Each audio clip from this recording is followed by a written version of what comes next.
కష్టపడి ఉద్యోగం సంపాదించారు, ఒక ఉపాధ్యాయునిగా గౌరవంగా సమాజంలో గౌరవం పొందిన నేపథ్యంలో ఇలాంటి ఆరోపణలు చేసి ఏదో దొంగదారిలో వీళ్ళు ఉద్యోగాలు సంపాదించారు, ఏదో అమ్మేసుకున్నారు అని చెప్పి నిరాధారమైన ఆరోపణలు చేసే వాళ్ళకి మీరేం చెప్తారు? సార్ ఫస్ట్ ఆఫ్ ఆల్ ఎక్కడ ఏమీ మోసాలు జరగలేదు సార్. 7 సంవత్సరాల తర్వాత నోటిఫికేషన్ పడింది. 7 సంవత్సరాల తర్వాత మాకు ఇంత 16,347 పోస్టులు పడడం అనేది మామూలు విషయం కాదు. సో ఈ గవర్నమెంట్ వచ్చిన తర్వాత వాళ్ళు చెప్పిన షెడ్యూల్ ప్రకారం విత్ ఇన్ షార్ట్ టైంలో వాళ్ళు అన్ని జాబ్స్ ఫిల్ చేయడం అనేది సాధారణమైన విషయం కాదు. సో ఇక్కడ ఓన్లీ జాబ్స్ ఇవ్వడం కాదండి, ఒక 16,000 పైన ఒక కుటుంబాలకు ఒక ఆధారం, వేల కుటుంబాలకి ఆధారం ఇచ్చినట్లండి. సో ఇక్కడ ఆరోపణలు ఏమైనా ఇచ్చినట్లయితే ఈ కుటుంబాలందరికీ నష్టం జరిగినట్లండి. సో ఇక్కడ ఎలాంటి మోసాలు అనేది జరగలేదు. అందరూ కష్టపడి వాళ్ళు సొంతంగా జాబ్ తెచ్చుకున్న వాళ్ళే. మొదటి నుంచి నోటిఫికేషన్ ఇచ్చిన దగ్గర నుంచి కూడా కేసులు వేస్తూనే ఉన్నారు. ఈ రోజున సంవత్సరం తర్వాత ఉద్యోగాలు ఇచ్చేసిన తర్వాత కూడా కేసులు వేస్తున్నారు. అసలు కేవలం రాజకీయ కుట్ర కాకపోతే వాళ్ళ దగ్గర ఆధారాలు ఏమన్నా సార్? ఇక్కడ ఫస్ట్ నుంచి కూడా టెట్ ఎగ్జామ్ నుంచి అన్నీ కూడా సో అన్నీ మనకు ఆన్లైన్లోనే జరిగాయి. సో ఎగ్జామ్స్ కూడా మనకి అన్ని సీసీ కెమెరాలు పకడ్బందీగా, సో విత్ పోలీస్ ఎస్కార్ట్తోనే జరిగింది. సీసీ కెమెరాలు, మెయిన్ ఆన్లైన్ సిస్టమ్ అండి. సో మేము రాసిన ఆన్సర్ షీట్స్ కూడా ఆన్లైన్లోనే ప్రజెంట్ అయ్యే అవకాశం, అక్కడే ప్రజెంట్ అవుతాయి. సో ఇక్కడ మోసం జరిగే అవకాశమే లేదండి, అన్ని ఆన్లైన్. ఈవెన్ మా సర్టిఫికెట్స్ కూడా ఆన్లైన్లో అప్లోడ్ చేశామండి. సో ఇక్కడ ఎలాంటి మోసాలు ఏమి జరగలేదండి. మీ కుటుంబాల తరపున కానీ అమ్మా, అంటే ఈ రోజున మీరు ఎదుర్కొంటున్న ఈ అవమానానికి సంబంధించి ఈ వేదిక సాక్షిగా ఏం చెప్పదలుచుకున్నారు? ఆరోపణలు చేయాలి అంటే మేము చాలా సంవత్సరాల తర్వాత మాకు ఈ నోటిఫికేషన్ వచ్చింది. సో 7 సంవత్సరాల తర్వాత మేము నోటిఫికేషన్ వచ్చింది. చాలా కష్టపడి ఎవరికి వాళ్ళు, ఇప్పుడు నేను ఎగ్జాంపుల్ నేను హౌస్ వైఫ్ నండి.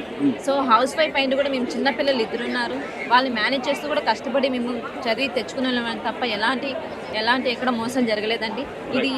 ఇది మా ఆత్మగౌరవం పైన మాకు దెబ్బ పడింది అని మేము ఫీల్ అవుతున్నాము. దీన్ని మేము చింతిస్తున్నామండి. సో అమ్మ, మీరు ఎన్నేళ్ల కష్టం ఈ రోజున ఈ మెగా డిఎస్సికి సంబంధించి అనేక రకాల ఆరోపణలు తప్ప ఆధారాలు చూపించట్లేదు, ఏదో అవకతవకలు జరిగాయని చెప్తున్నారు. మీరేం చెప్తారమ్మా? మేమైతే 13 సంవత్సరాల నుంచి ట్రై చేస్తున్నాం సార్. 1 year 2 year కాదు, ఇది కష్టం. 13 సంవత్సరాలు 2012లో నా ట్రైనింగ్ అయిపోయింది. అప్పటి నుంచి ఎన్ని టెట్లు పడినాయో అన్ని టెట్లు రాసాము, 2 డిఎస్సీలు కూడా రాసాము. కానీ ఎప్పుడు కూడా మాకు సింగిల్ డిజిట్లోనే పోస్టులు ఉన్నాయి కర్నూలుకి, ఎప్పుడు కూడా ఎక్కువ పోస్టులు లేవన్నమాట. కాబట్టి మేము హౌస్ వైఫ్గా ఉండి పిల్లల్ని చూసుకొని ఎంతో కష్టపడినా కానీ మెరిట్ రాకపోయేది. కానీ ఈసారి మాకు ఎక్కువ పోస్టులు పెట్టడం వల్ల, మేము ఇంకా కొంచెం ఎక్కువగా కష్టపడడం వల్ల మేము మా గోల్ని రీచ్ అవ్వగలిగాము.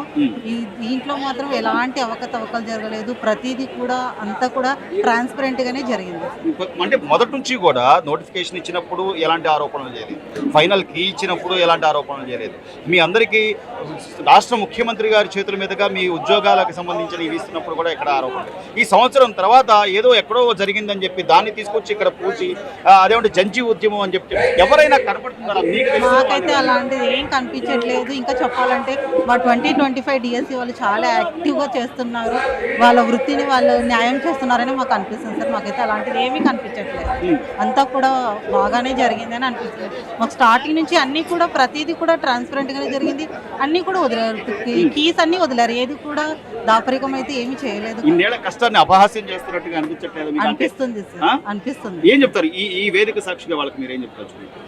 ఏం చెప్పాలి అంటే తెలుగు అంతగా రావట్లేదు సార్. మేమైతే చాలా కష్టపడి తెచ్చుకున్నాం, కానీ ఇందులో ఎలాంటి దాపరికాలు లేవు, ఏమీ లేవు. ఇక్కడ అంతా కూడా చదివి కష్టపడి తెచ్చుకున్నారే తప్ప ఎవరు కూడా అంత ఈజీగా జాబ్ తెచ్చుకోలేదు. ప్రతి ఒక్కరు కూడా ఎన్నో ఏండ్ల కష్టం ఉంది సార్. స్కూల్ అసిస్టెంట్ హిందీ అండి. ఒకే వేదిక దగ్గరికి చేరారు. మెగా డిఎస్సికి సంబంధించి 2025 నోటిఫికేషన్ ఇచ్చిన దగ్గర నుంచి కూడా కేసులు వేస్తూనే ఉన్నారు. వాళ్ళు ఉద్యోగాలు ఇవ్వకపోగా ఇచ్చే వాళ్ళ మీద ఇలా ఆరోపణ చేయడం ఎంతవరకు సంబంధించి ఆధారాలు ఏమైనా ఉన్నాయా? నిరాధారమైన ఆరోపణలు సార్, ఇవన్నీ నిరాధారమైన మాటలే సార్. వాళ్ళు ఉద్యోగాలు ఇచ్చి మాకు ఇలాంటివి చేసింటే మేము ఒప్పుకునేవాళ్ళం. 5 ఏళ్ల పరిపాలన ఒక్క టీచర్ని కూడా వాళ్ళు ఫిలప్ చేయలేకపోయారు. పైగా ఇంతమంది ఉద్యోగాలని గవర్నమెంట్ ఫిలప్ చేసింది వాళ్ళకి ఇబ్బందిగా అనిపించింది సార్. అందుకు ఇలాంటి కేసులు, నిరాధారమైన కేసులు ఎక్కువ వేసి గవర్నమెంట్ని ఎలాగైనా కష్టాల్లో పెట్టాలనే ఉద్దేశంతో తప్ప వేరే ఉద్దేశంతో వీళ్ళు ఇవన్నీ చేయలేదు. రకరకాల నేపథ్యాలు, చిన్న అంటే ధనిక పేద అన్ని వర్గాల వాళ్ళు ఉన్నారమ్మా. ఎన్నో ఏళ్ల నుంచి కష్టపడుతున్న వాళ్ళు ఉన్నారు, కుటుంబాలను వదిలేసి ప్రిపేర్ అయిన వాళ్ళు ఉన్నారు. వీళ్ళందరి కష్టాన్ని అవమానించడం కాదు. ఇది ఖచ్చితంగా వాళ్ళని అవమానించడమే అవుతుంది సార్. నేను కూడా 7 yearsగా వెయిట్ చేశాను సార్ డిఎస్సి కోసం. ఇప్పుడు వరకు కూడా ఒక్క డిఎస్సి కూడా పోయిన ప్రభుత్వం వాళ్ళు ఎవరు కూడా ఫిలప్ చేయలేకపోయారు. ఇన్ని పోస్టులతో గవర్నమెంట్ ఉద్యోగాలు ఫిలప్ చేస్తున్నందుకు వాళ్ళకు గడుపు మంటగా అనిపించింది. ఎన్నికలకు ముందు జగన్మోహన్ రెడ్డి గారు 2.5 లక్షల పైగా ఉద్యోగాలు ఉన్నాయి, ప్రతి ఏడాది జాబ్ క్యాలెండర్ ఇస్తా అన్న వ్యక్తి 5 ఏళ్లలో ఒక్క ఉద్యోగం ఇవ్వకపోగా ఈ రోజున వచ్చిన ఉద్యోగస్తుల్ని మీరేదో దొంగదారిన వచ్చారని విమర్శించడం సార్. దొంగదారిన వచ్చామనడానికి వాళ్ళు ఆధారాలు చూపిస్తే మేము ఒప్పుకుంటాం.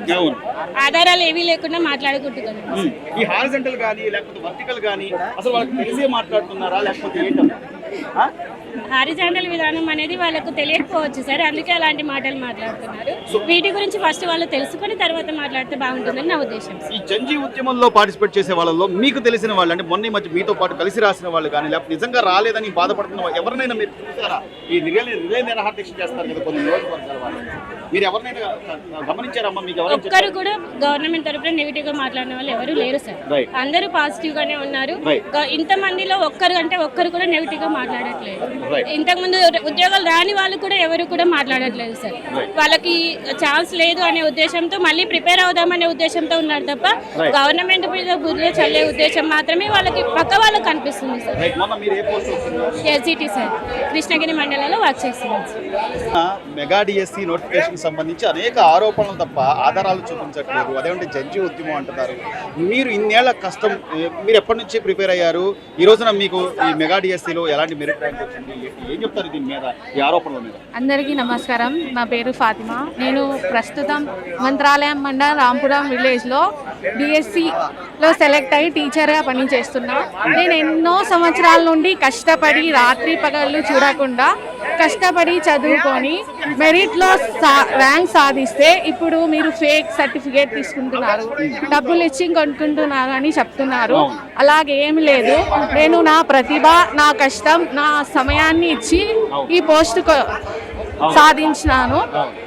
దయచేసి మా మనోభావాల్ని దెబ్బతీయకండి. ఇది మా ప్రతిభ.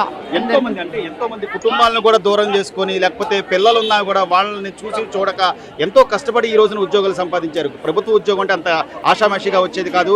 ప్రతిదీ కూడా నోటిఫికేషన్ ఇచ్చిన దగ్గర నుంచి మెయిన్ కీ కానివ్వండి, లేకపోతే మీకు వచ్చే ఉద్యోగాలకు సంబంధించి రాష్ట్ర ముఖ్యమంత్రి గారి చేతుల్లో మీదుగా తీసుకున్న పరిస్థితి. ఇన్ని రోజులు ఏమి మాట్లాడకుండా ఇప్పుడు కేవలం కావాలని ఆరోపణ చేయడం ఎంతవరకు సంబంధించి? సంవత్సరం తర్వాత ఇది తప్పకుండా ఇది కావాలనే చేస్తున్నారు. ఇది మా ప్రతిభ. ఎవరు అలా చేయకండి. ఎంతో మంది వాళ్ళ తల్లిదండ్రులను, పిల్లలను, సిస్టర్స్ని, బ్రదర్స్ని వదులుకొని రాత్రి పగళ్ళు పని చేసి ఇక్కడ వరకు సాధించినారు. తప్పకుండా